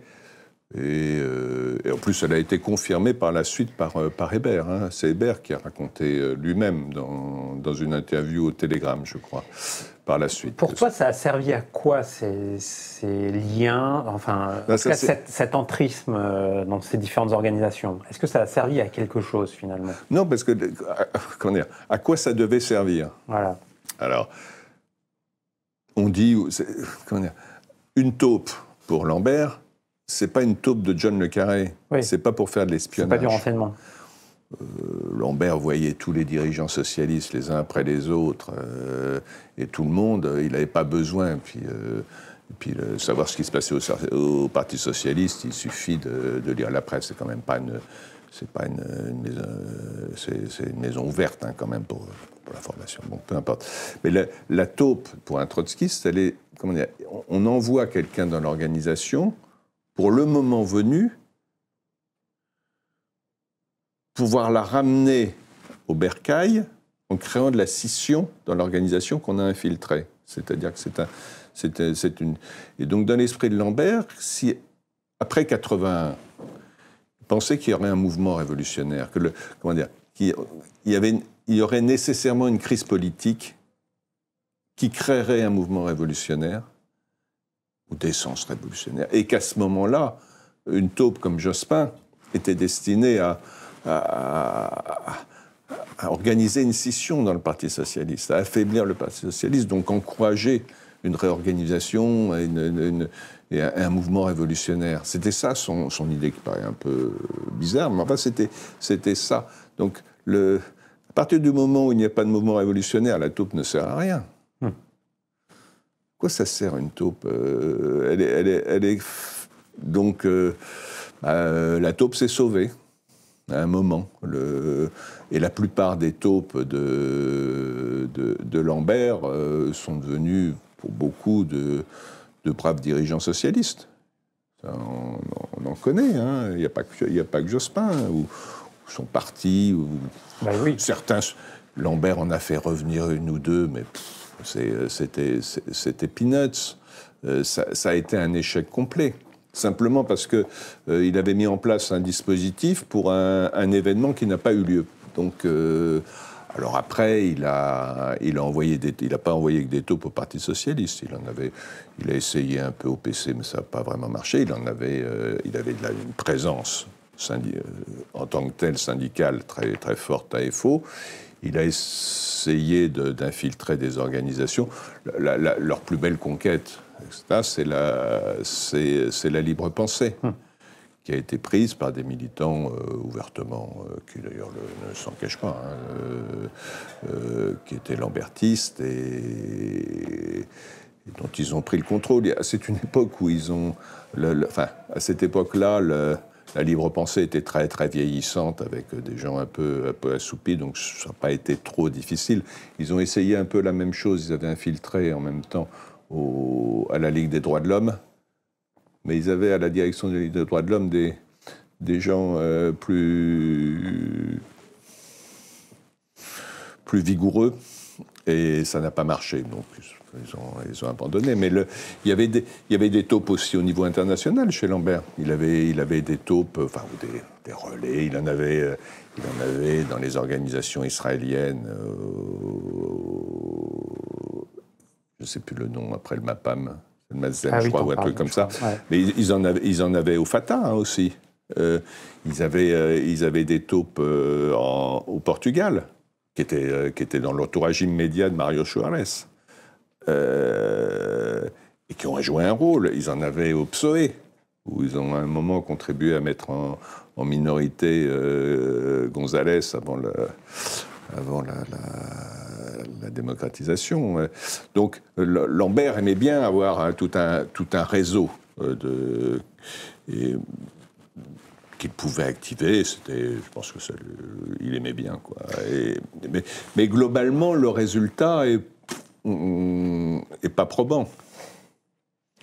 Juste une parenthèse, il n'était pas le seul à faire ça. Hein. Oui, bien sûr. Toutes les organisations trotskistes l'ont fait. La Ligue le faisait, mais vraiment avec la même ardeur. Et ceux qui s'en étonnent aujourd'hui font semblant de le découvrir. Je pense à Julien Drey dans son dernier livre, se foutent du monde. C'est vrai qu'il feint de découvrir... il écrit qu'en 2024, un ancien de l'OCI lui fait une révélation que Lambert envoyait des jeunes lycéens et étudiants dans les organisations rivales. Et que Mélenchon en faisait partie, et que donc... oui, tout ça n'est pas... ses comptes, tout ça n'est pas très, très, très crédible. Et alors justement, Mélenchon, t'en parles finalement peu, mais parce que l'ouvrage est principalement historique. Tu l'évoques à la fin, d'ailleurs, dans l'épilogue. Et tu dis finalement quelque chose qui correspond quasiment à ce que Mélenchon m'avait dit, moi, quand je l'avais interviewé, il y a maintenant quelques années, c'est-à-dire en 2016. Il reconnaissait de lui-même que son engagement lambertiste n'avait pas été au cœur de l'appareil, que c'était à Besançon, où il était en province, où il avait son inscription syndicale également à l'époque. Et donc, et tu dis que Lambert trouvait que finalement Mélenchon c'était alors je sais pas si c'est Lambert qui disait ça, mais tu parles que c'était un détail. Non, j'ai dit une formule, c'est que je pense que Lambert est important pour Mélenchon, dans la vie de Mélenchon, mais que l'inverse n'est pas vrai. Oui, c'est ça. Pour Lambert, Mélenchon, c'était bon. D'ailleurs, quand il a cogné tout ce secteur-là, il l'a fait une fois au début des années 2000, il a commencé par Marie-Noëlle Lienemann, après Julien Drey, puis il a terminé par Mélenchon, en lui reprochant son activité comme ministre de la formation professionnelle. Donc c'était pas... Mais il y a 3 moments dans la vie de Mélenchon. Il y a sa jeunesse, à Besançon, quand il devient le patron de l'AG de l'UNEF de Besançon, qui est une grosse AG. Hein, donc il a du poids. Mais comment dire, c'est le Mélenchon c'est une sorte de petit baron local de l'UNEF. Il a une influence locale. Il ne monte jamais. Enfin, il n'est pas dans l'appareil central. Hein, mais c'est le Mélenchon de l'époque, enfin de toujours. C'est-à-dire que il n'obéit pas, il en fait qu'à sa tête, etc. Donc, il n'exclut pas, il leur a dit. C'est-à-dire, ce que dit Mélenchon, d'ailleurs, il en a parlé récemment, il dit, je suis parti en bon terme avec eux, pas une rupture, ils m'ont appris des choses. C'est une époque où, dit-il, je montais sur les tables, maintenant, ils m'ont appris à penser. Mais j'avais des désaccords avec eux, que j'ai toujours. Ça, c'est la première étape. Il y a une seconde étape, à la fin des années 70, où un homme qui s'appelait Claude Germont, qui était le maire de Massy, dans l'Essonne, cherchait un nouveau directeur de cabinet qui reprenne en main les sections de la ville pour résister à une pression Ricardo, Cérès, etc., notamment Marie-Noëlle Lienemann. Et donc, le le réseau de Germont, etc., lui signale, je pense, Mélenchon, qui est à ce moment-là vivote avec des travaux divers comme prof, je crois, petit prof, je ne sais pas quoi, dans le Jura. Et donc ils font monter. Germont engage Mélenchon à cette époque-là. Ce qu'il faut savoir, c'est que le vrai lambertiste, c'est pas Mélenchon, c'est Germont. Ouais, enfin, lambertiste. C'est un ami très très proche de Lambert. Ils montent toutes leurs affaires en commun dans l'appareil de la CGT. Germont est à cette époque-là un des dirigeants de la CGT, un des rares dirigeants socialistes de la CGT, c'est le rédacteur en chef du journal de la CGT qui s'appelle Le Peuple, je crois. Comme ça. Et il voit régulièrement Lambert. Mais camarades, ils échangent. Il n'est pas aux ordres de Lambert, mais enfin, ils échangent. Et Germont dit à Mélenchon, c'est ce que rapporte Alemania et qui... il n'y a pas que Alemania, mais oui. Et l'autre, j'ai oublié, je m'excuse. Dans l'ordre de Mélenchon, qui est assez bonne d'ailleurs, je trouve. Et Germont dit, viens avec moi, on va voir Lambert. Et c'est là où... La première rencontre réelle de Mélenchon et de Lambert, c'est à la fin des années 70, avant qu'il devienne premier secrétaire de la Fédération. Donc, parce qu'il est dans le système Germont. Mais il voit Lambert à ce moment-là, tant qu'il est dans le système Germont. Mais quand il se fâche avec Germont, il n'a plus d'occasion de voir Lambert. Je ne suis pas sûr, je ne pense pas, il n'y a aucune preuve qu'il ait eu de contact suivi ou même de rencontre avec Lambert sur cette période-là. Là où il y a Mélenchon retrouve les lambertistes, c'est après la mort de Lambert. Il vient à l'enterrement. Il ne vient pas pour rien. Il vient avec Delapierre et Corbière. Corbière. Corbière, lui est un vrai de l'appareil central. Le vrai lambertiste, c'est Corbière, c'est pas Mélenchon. Mais il vient à l'enterrement, présent, et puis 6 mois après, quand ils font le parti de gauche, il reprend contact avec les héritiers potentiels de Lambert, c'est-à-dire Gluckstein, Muto, Chapira, et puis on commence à reparler. Et là, Mélenchon se remet dans une logique d'héritage. Il voit bien que il n'y a pas d'héritier. Et également organisationnel, si je comprends bien. Parce que ça me fait penser à ce que tu disais sur Mitterrand dans les 70, qui essaye de récupérer les compétences militantes. Lambert, qu'est-ce qui reste du lambertisme ? C'est, je le dis, phrase je crois dans l'introduction, que l'héritage est plus immobilier que politique. C'est un peu... C'est un peu rapide, je le confesse. Mais enfin, quand même, il y a un sacré patrimoine. Puis il y a des militants, quand même. Ils ne sont pas très, très nombreux, mais enfin, c'est des vrais. Hein. Et puis il y a un journal, il y a des moyens, il y a des salles.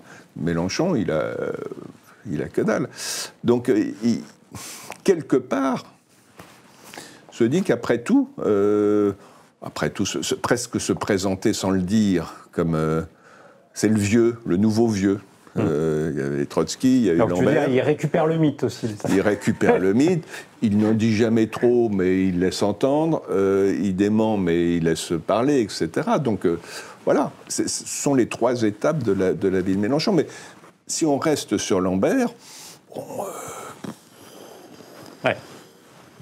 Mélenchon, c'est un mec qu'ils ont radié au début des années 70. Hein. Et puis après, il a fait sa carrière. Ce qui est d'ailleurs la version de Mélenchon, c'est-à-dire que Mélenchon, comme tu dis, pour lui, Lambert est important et les lambertistes sont importants, mais il sait très bien que l'inverse n'est pas vrai. Je pense, oui. Mais comment dire, je pense qu'il trouve tout son intérêt à laisser entendre que...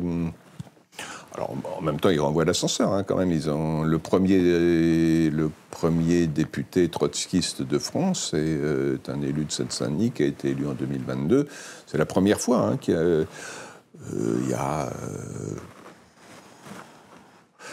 y a des échanges, il y a des... la difficulté, pour rester sur ça, c'est que les gens du POI, qui sont les derniers lambertistes, au fond, aimeraient bien être le courant trotskiste de l'organisation de Mélenchon, mais comme il n'y a pas d'organisation, je pense qu'ils ont du mal à trouver leur place dans ce truc vaporeux où il n'y a pas de structure, etc. Donc, mais avant que Mélenchon mette la main sur l'organisation, sur le POI, le patrimoine et tout ça, je pense qu'il se passera très, très, très longtemps. Mais ça, c'est une autre histoire. Alors, à la lecture de ton livre, j'en ai parlé au début, mais je suis frappé par la quantité de documents, de travail d'archives, de détails que tu retranscris. Tu as évoqué ta précédente biographie sur Pilan, Ouais. Qui s'appelait Le sorcier de l'Élysée, c'est ça, hein, Ouais. c'est ça. Et justement, c'est un travail qui est presque un travail d'historien, Oui. tout à fait.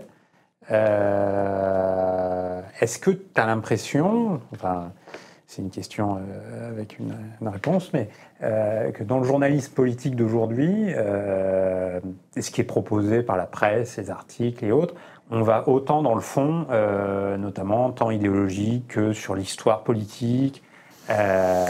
Non, mais on est dans un autre exercice. Maintenant, je ne suis plus journaliste, hein, donc j'ai que ça à faire, donc j'ai du temps.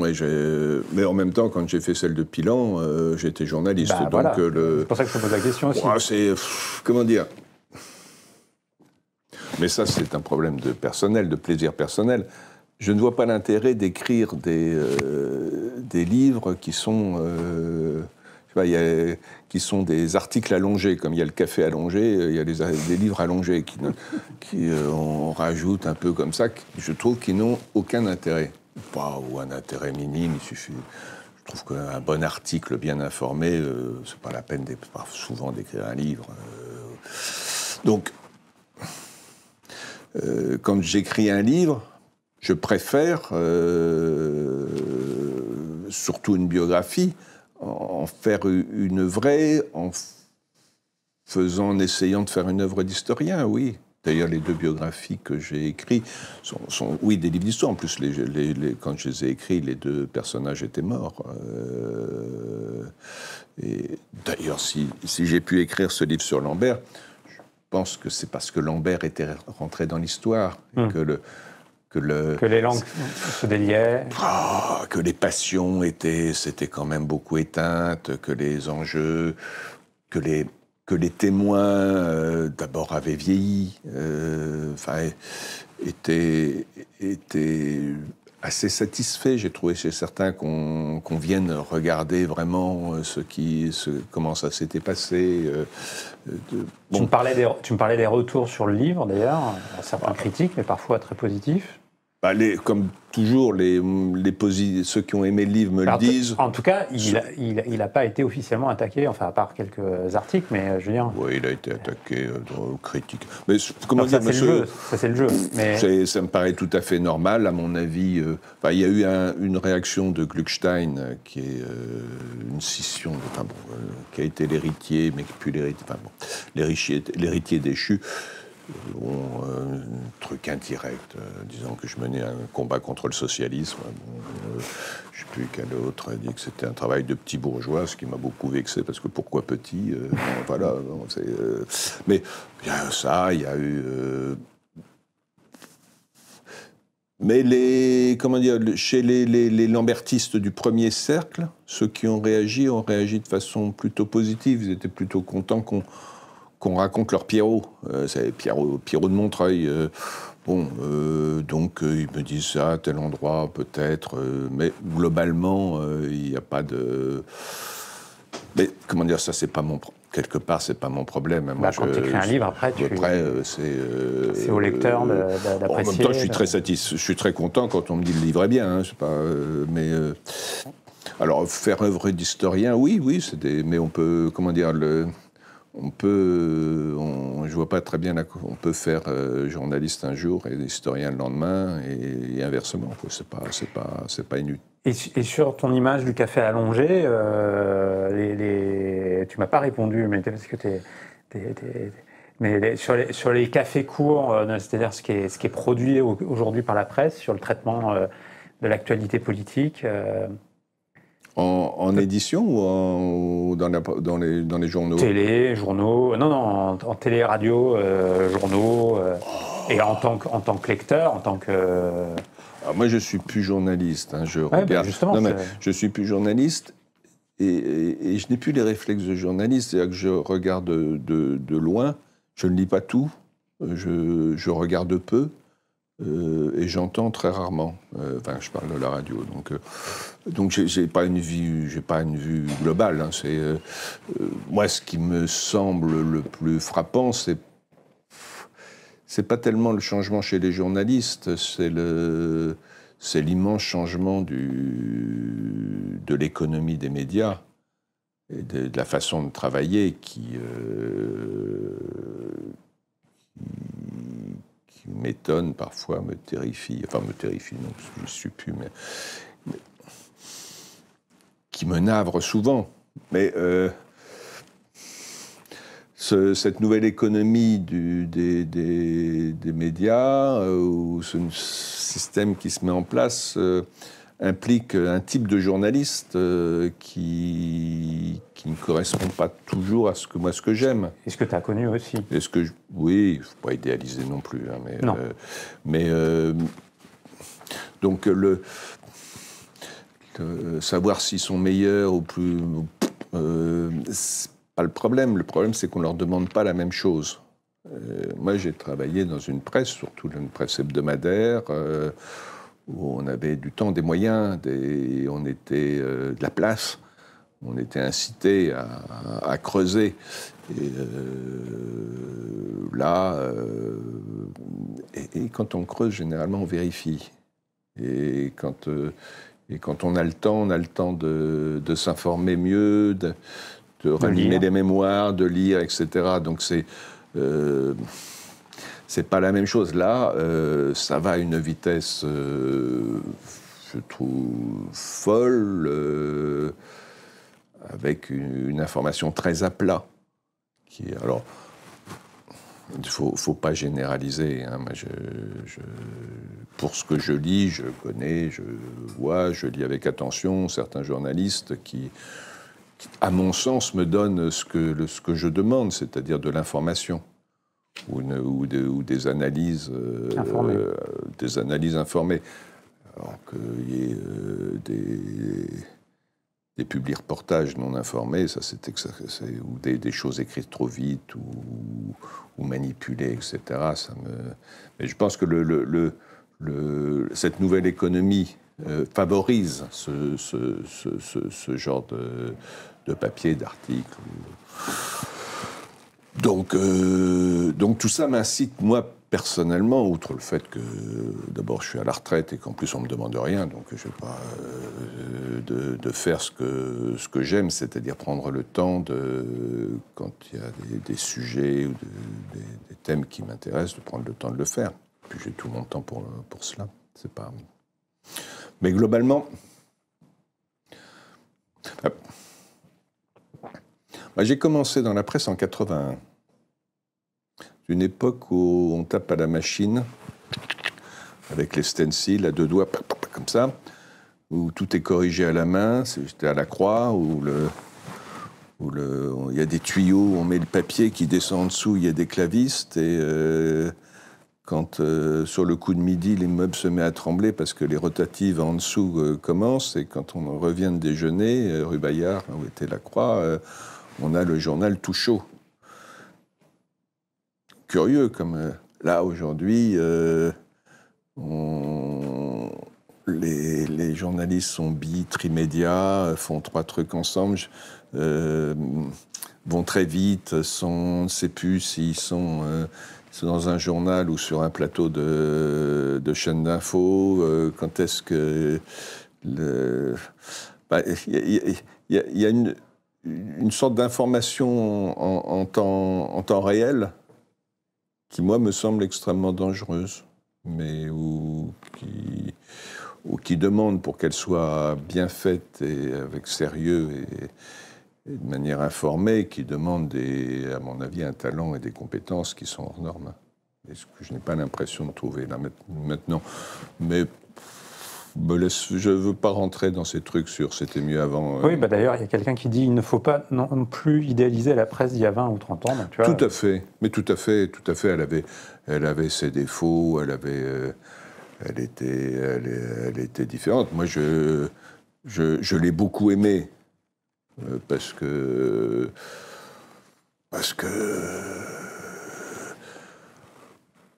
j'y avais trouvé ma place, puis pour aller simple, je m'y suis beaucoup amusé. J'ai été très heureux dans cette presse-là. Alors, en ne connaissant ses défauts et en voyant ses qualités. Mais bon, c'est pas... On est dans autre chose. Ça, c'est une évidence.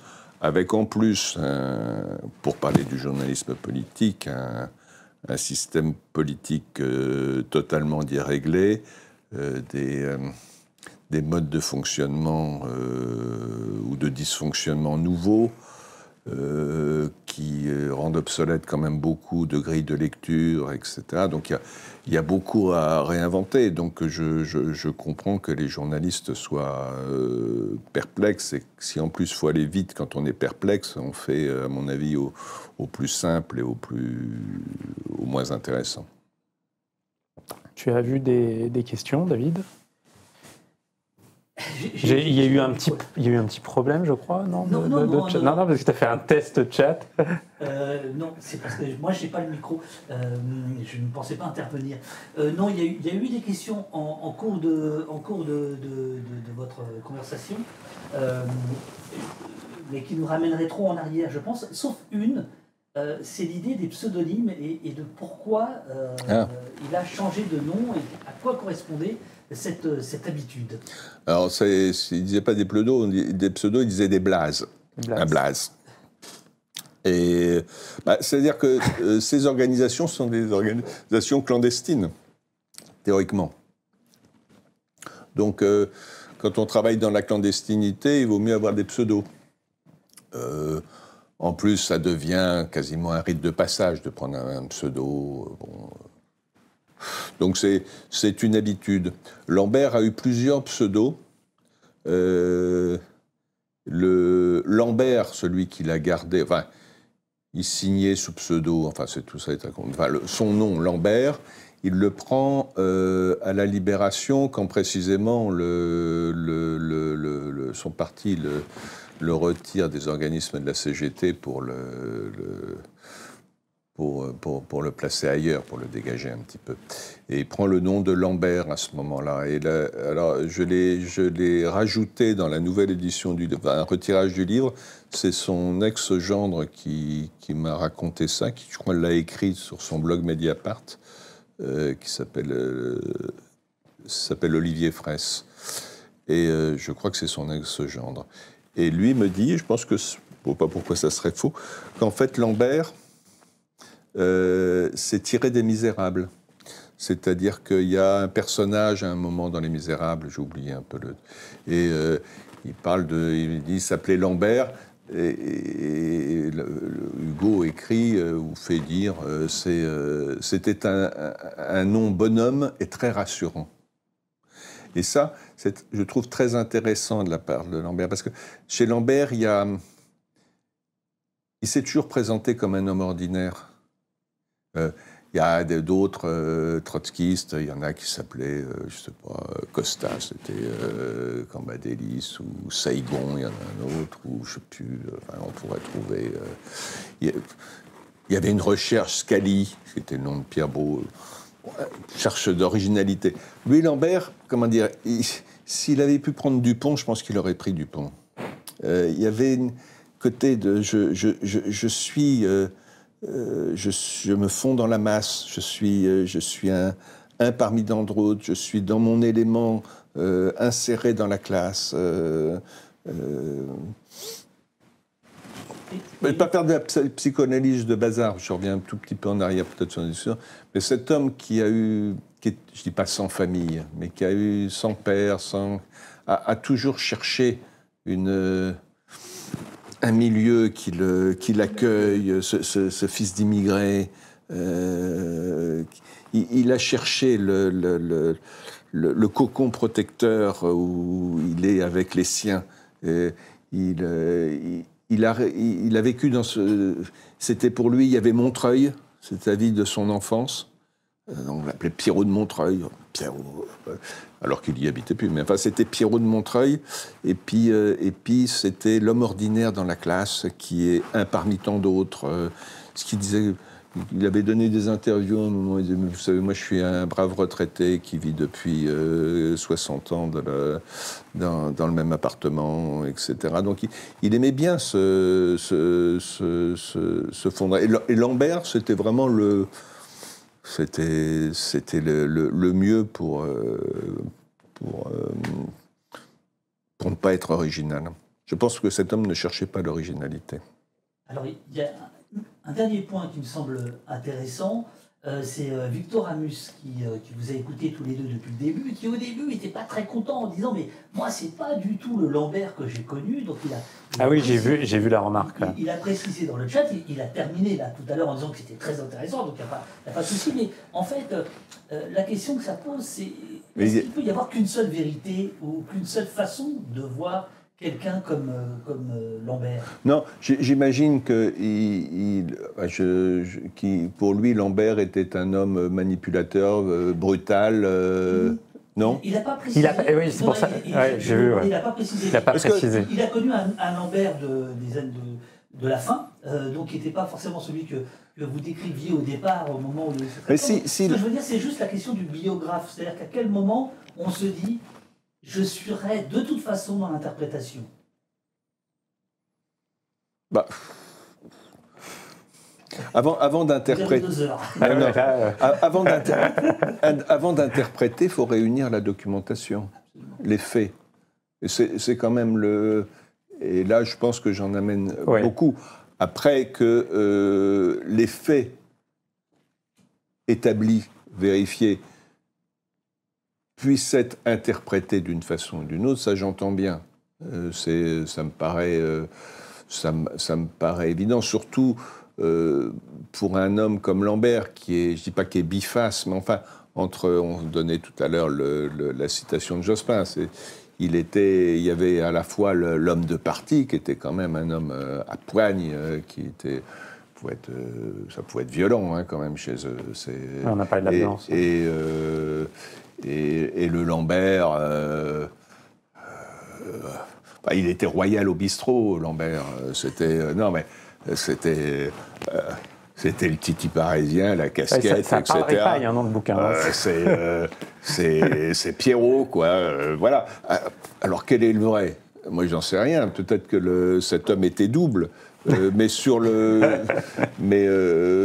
l'interprétation, je suis d'accord pour dire que les mêmes faits peuvent susciter des interprétations qui ne sont pas tout à fait les mêmes. Enfin, quand même,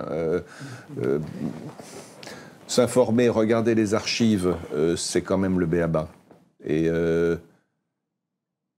c'est d'ailleurs très intéressant parce que même ces hommes de l'ombre, je repense à Pilon aussi, qui pensaient avoir effacé toutes les traces ou qui ne voulaient pas en laisser, etc., pof, on en laisse toujours. Et beaucoup. Beaucoup plus qu'on ne le croit. C'est très, très curieux. Enfin, c'est rassurant, d'ailleurs. Enfin, rassurant, ou pas. C'est rassurant pour l'historien. C'est pas rassurant pour l'individu.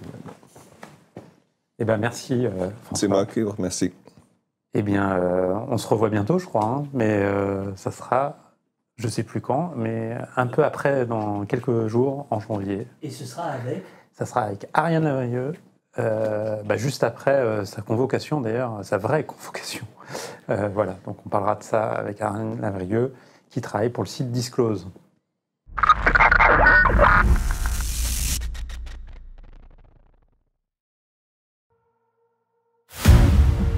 La riposte, c'est vous. Suivez la chaîne, activez la cloche, donnez au poste.